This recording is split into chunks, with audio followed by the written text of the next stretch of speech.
This is WICR.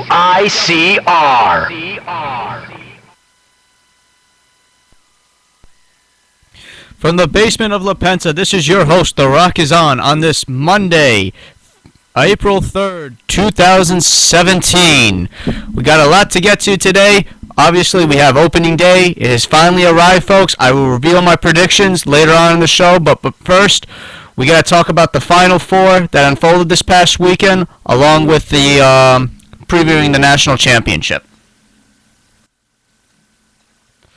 So now, I have to admit, though, watching these games, both the Gonzaga South Carolina game along with the Oregon North Carolina game, they were phenomenal games. Both games came down to the stretch. Both teams were going at it back and forth, and they were trading baskets, getting defensive stops. You name it, it had the instant of a classic. And it definitely made up for last year's game as well, when both Final Four games were in blowouts, and they weren't exciting though. But fortunately, this year's Final Four games were good. So as you know,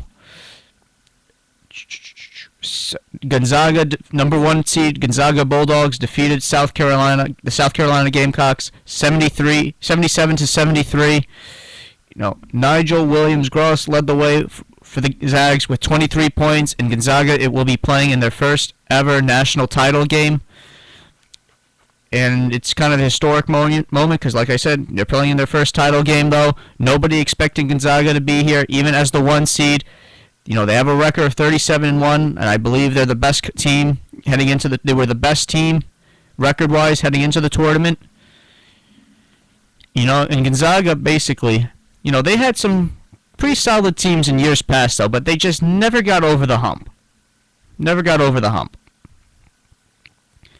And now, who knows, maybe this could be the year for the Zags. But they take on a North Carolina team that obviously was in the championship game last year, lost in heartbreak, dramatic fashion to the Villanova Wildcats, due in part to a buzzer beater by Chris Jenkins to give Villanova the title last year.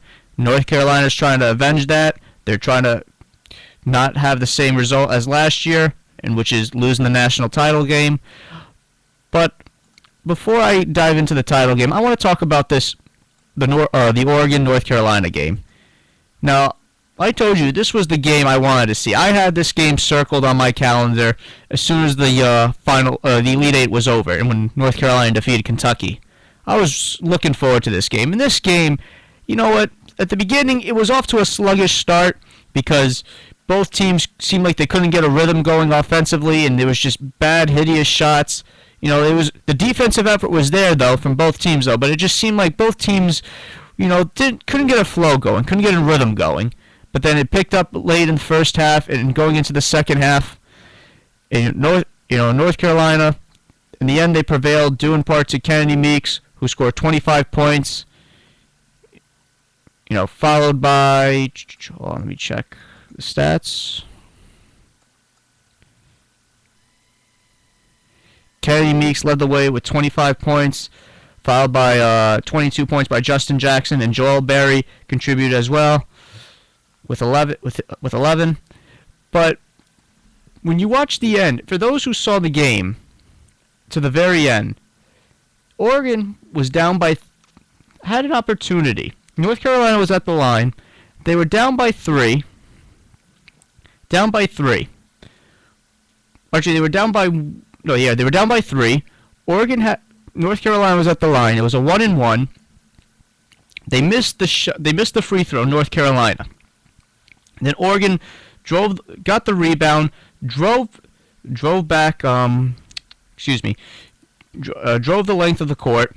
Could have shot a 3, which would have tied the game. But they settled for a 2. They got a 2 and made it a 1-possession game. So they fouled North Carolina again. Now it's still a 1-and-1, which means if they make 1, they get another shot, another free throw. And you know what? After what it unfolded, if you're a basketball fan or a basketball coach, that's got to make you pull your hair, because what Oregon did though was just flat out ridiculous.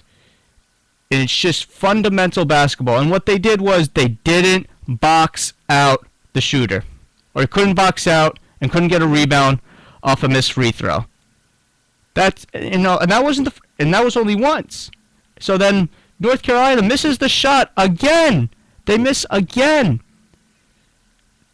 Then they get the rebound. North Carolina gets the rebound. Oregon couldn't get it. They foul, and now it's 2 shots. They're beyond the 1-and-1 rule, or beyond the 1-and-1.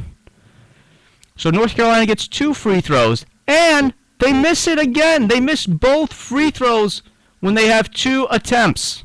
So they missed the 1-and-1 free throw attempt, and then they missed the 2 free throw attempts. And you know what? In North Carolina, they just gave them gave Oregon an opportunity to at least dribble down the court, throw up a prayer. Who knows? Maybe it goes in because Oregon didn't have any timeouts. So even if they got a rebound, they couldn't settle and design a play. Though they had to go the length of the court and toss up a shot. But you know what? That's gonna drive you crazy though, because when it happens once, it's bad enough. But when it's twice and back-to-back possessions in the final seconds of the Final Four, are you kidding me? How the hell does that happen twice when you don't box out on a free throw? North Carolina missed 3 consecutive free throws, and Oregon had 2 chances to at least get a shot off, and they couldn't even get that. All right, because it's one thing if let's say Oregon boxed out, right? And they drive the court, they run down the court, they toss up a half-court shot, doesn't go in. But you know what? At least they had a chance. At least they had an opportunity. That's gotta drive a coach crazy. Or if you're a fan, it's gotta drive you crazy. Like seriously, how can you have back-to-back possessions where you don't box out, and the opposition gets the rebound, and you don't even have a chance? You don't have a chance. Like, really, it's ridiculous. Flat out ridiculous. And I wanted North Carolina to win, and I was glad they won, but you know what? I was even shaking my head when Oregon did that. It's basic fundamentals, folks. You box out each guy at the free throw line on the defensive side has to block out a guy. The guys closest to the basket block the middle guy. There's 2 guys. Actually, there's usually how it works at free throws is you have the free throw on the offensive side. You have the free throw shooter, 2 guys in the middle of the paint or in the middle, and then 2 guys in the back. Right? So basically, the guys closest to the basket have to box out.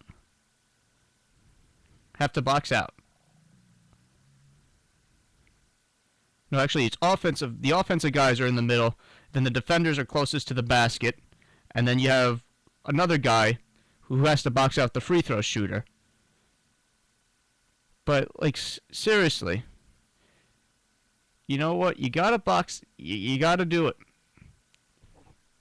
I don't know what happens. That's how it works, basically. That's how it's formed. But you know what? It's fundamentals. It's basic fundamentals, folks. All right, and I'm not saying, if Oregon had the ball, they would have made a half-court shot. I'm not saying that. But what I'm saying is they didn't have that opportunity. They didn't have that position where they could have. And, hey, you know what? Something miraculous could have happened. At least look at Butler in the championship game against Duke. They were down by 2, had no timeouts, they got the rebound off the missed free throw. Gordon Hayward drove the length of the court, tossed up a half-court shot, almost made it, almost banked. He banked it, but he tried to bank it though, but it almost went in. Butler lost eventually, but if he had made that, he would have won. But you know what? That could have happened to Oregon. You never know. You never know.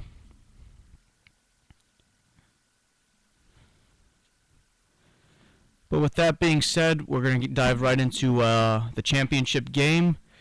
Now, I think this is going to be a great game. It's going to be a phenomenal game. Because Gonzaga has a phenomenal defense. They pressure teams. They close the paint. They close any wide open lanes, so the opposition can't have an easy layup, and that's been their strength, and then that's been their asset for this entire tournament. But North Carolina, I'm going to say this, and I said this to a lot of people. North Carolina has that chip on their shoulder from last year, and they're trying to avenge last year's title defeat.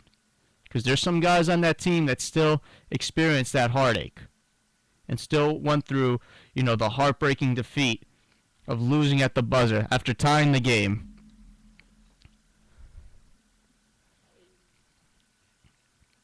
And I really think North Carolina is going to win tonight. I really do, because I think they have a more experienced coach in Roy Williams, who's coached in championship games before and he has won. And they have the players who have more experience, who have that experience from last year. Have that experience last year. And I think, and granted, even though Gonzaga record-wise is the better team, North Carolina, I think North Carolina is going to prevail though, and they're going to get the defensive stops, and and they're going to get key rebounds, and they're very fundamentally sound. I'm not saying Gonzaga isn't, but when you saw what occurred at the end of the Oregon-North Carolina game, North Carolina is fundamentally sound. They're very situational. They know what to do at any given moment, and I think that's what's going to help them prevail tonight and win. And final score, I'm going to go North Carolina 83-75. North Carolina will win. So there you have it, folks. And that concludes this first segment of The Rock is On.